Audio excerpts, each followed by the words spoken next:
Hello everyone, welcome to victory site with a happy heart.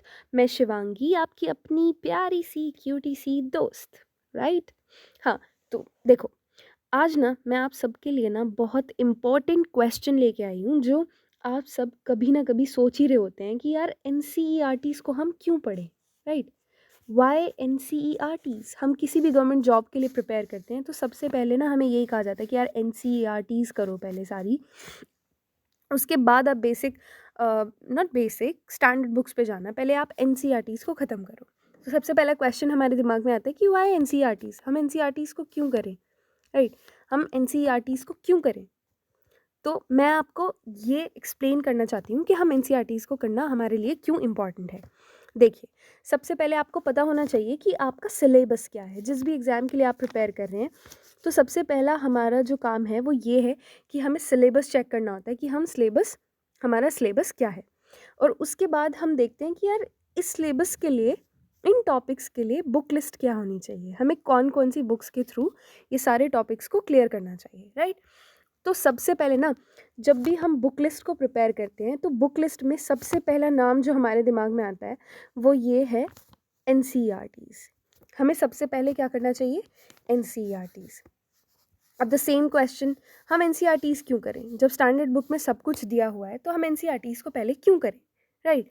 तो देखिए, जब भी हम किसी चीज़ के लिए प्रिपेयर करते हैं तो हर एक फील्ड का बंदा होता है जो प्रिपेयर कर रहा होता है। लाइक साइंस के स्टूडेंट्स भी होते हैं, कॉमर्स वाले भी होते हैं, है ना?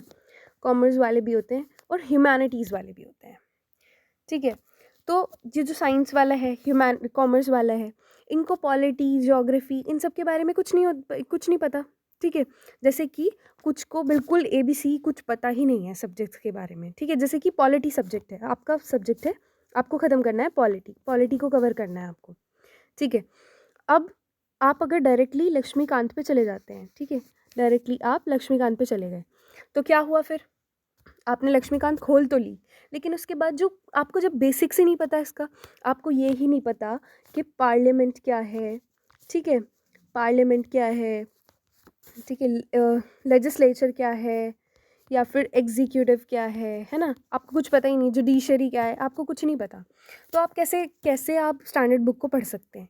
वैसे तो स्टैंडर्ड बुक में बिल्कुल डिटेल में सब कुछ दिया ही हुआ है, लेकिन एनसीईआरटी आपका बेस क्लियर करती है, बेस को एकदम स्ट्रॉन्ग बना देती है, क्योंकि इसमें हर एक बेसिक पॉइंट आपको मिलेगा, हर एक बेसिक सब कुछ टर्म्स मिलेंगी आपको, जो कि आगे आपकी हेल्प करेंगी स्टैंडर्ड बुक्स को पढ़ने में।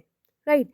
तो इसीलिए मैं आपके लिए लेके आ रही हूँ एनसीईआरटी की सीरीज़। अब हम स्टार्ट करेंगे अपनी एनसीईआरटी की जर्नी को। हम एक एक करके, वन बाय वन सारी एनसीईआरटीज़ ख़त्म करेंगे। ओके। तो सबसे पहले हम जो एनसीईआरटीज़ करने वाले हैं वो साइंस की एनसीईआरटीज़ करने वाले हैं। ओके। साइंस की एनसीईआरटी में हम करेंगे क्लास 7th की, 8th की, ओके, 9th और 10th। ये एनसीईआरटीज़ हम ख़त्म करेंगे। वो इसलिए क्योंकि ये जो साइंस की ये 4 बुक्स हैं ना, इनको करके आप कोई भी डिफेंस एग्ज़ाम दे सकते हो। राइट। जैसे कि सीएपीएफ है ना, सीएपीएफ असिस्टेंट कमांडेंट, इसमें आपका जो सिलेबस है साइंस का, वो इन 4 बुक्स को पढ़ने के बाद ना बिल्कुल सब कुछ कवर हो जाएगा आपका। ओके। और उसमें बहुत बड़ा पार्ट दिया हुआ है साइंस रिलेटेड। ठीक है। काफ़ी ज़्यादा marks, I think 30 I think 30 marks का कुछ आ रहा है साइंस से।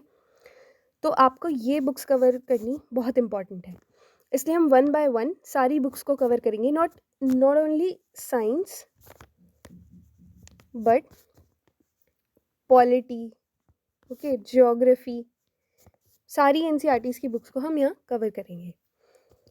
तो बस आज के लिए इतना ही। Thank you so much and हाँ, यू कैन डू इट।